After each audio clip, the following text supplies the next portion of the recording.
Did you know a dog assisted in the Navy SEAL team when they found and located Osama bin Laden? The dog was actually lowered down from a helicopter strapped to a soldier when they were lowered down into the compound and found Osama bin Laden. I think this is pretty amazing considering I personally don't even have the courage to be lowered from a helicopter, so I think it's pretty amazing that a dog can be trained to do that. I know there are more than 3 breeds, but I want to focus on the German Shepherd, the Labrador Retriever, and the Golden Retriever. I want to give a brief history of where they all began, some of their characteristics that make them great at their job, and also their role in society today. The first dog I want to discuss is the German Shepherd. I want to mainly focus on how they're used in the military. They're also used also as service dogs and with the police force. But a brief history on them is, according to a military medicine article, back in World War I, they were used as ambulance and messenger dogs.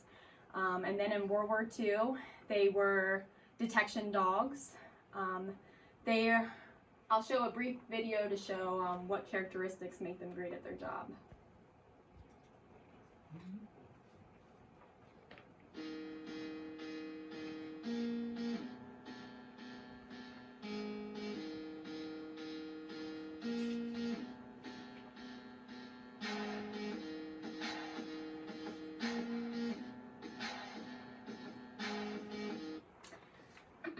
According to military medicine, the characteristics that make them so great at their job is they're easy to train, they're dependable, predictable, and intelligent.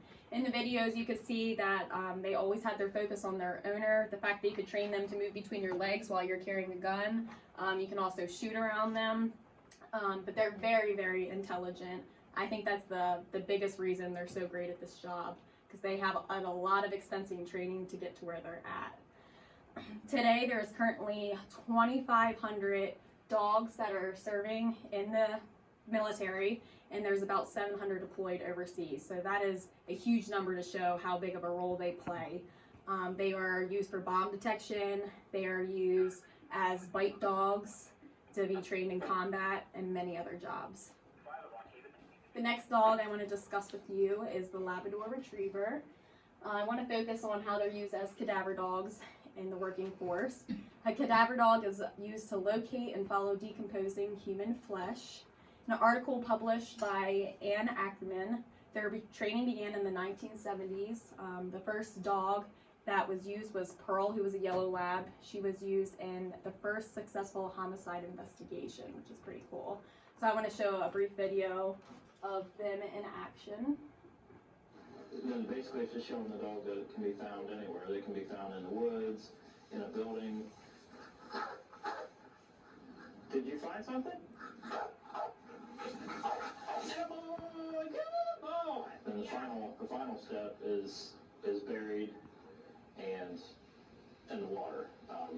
The dogs, it takes them a while to understand. So I'm going to stop here. I just wanted to show a little bit of their training.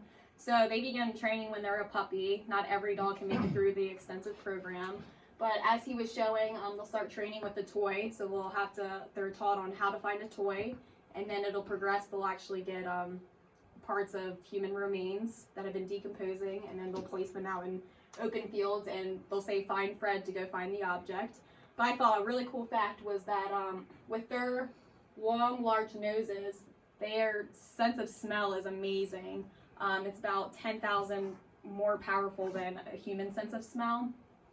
So with this, they can actually find remains in water. So if a body was dumped from a murder, they can actually put them on the front of the boat, take them out in the water, and the dog can smell the decomposing material coming up through the water. Today, they're used in police departments, like I said, mainly for homicide investigations. They are also used after natural disasters to find human remains and many other jobs. The last dog I want to discuss is the Golden Retriever. They are used as service dogs in today's society. According to a journal titled Dogs in Service, during World War I, they were used to locate soldiers on the battlefield. So the dogs would actually go out into the battlefield, find an injured soldier, come back to their owner, and then lead the soldier out there to find the injured soldier to give them care. So that's when they start to learn of the Golden Retriever's ability So I'll show a brief clip also on some of their skills.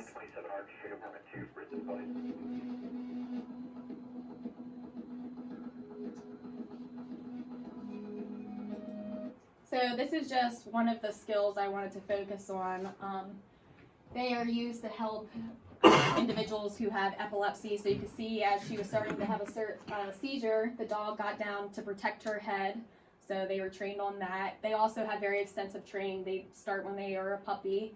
What makes them so great at their job is their size and strength. So they're able to support a human body and go retrieve objects for them. Because we also have individuals, they assist for visually impaired, those who have mental illnesses such as PTSD. So if they start to freak out, one of the things they're trained to do is to lay down on the individual's lap to press down on nerves to calm them down. Today in the U.S. there is over 600,000 working dogs, service dogs. So I think that's really important to know about. So when you see a service dog, for example, if you see a service dog approach you without the owner, you know that the owner is in trouble and that they want you to follow them back to the individual to get them help. Now you know about the 3 types of working dog breeds: the German Shepherd, the Golden Retriever, and the Labrador Retriever. They play a large role in today's society. So the next time you come across a dog, you know what they are capable, and if they need you to bring them to their owner to get them help. And I mean, who wouldn't want a cute dog to come to their rescue? 35-year-old male breathing to 20.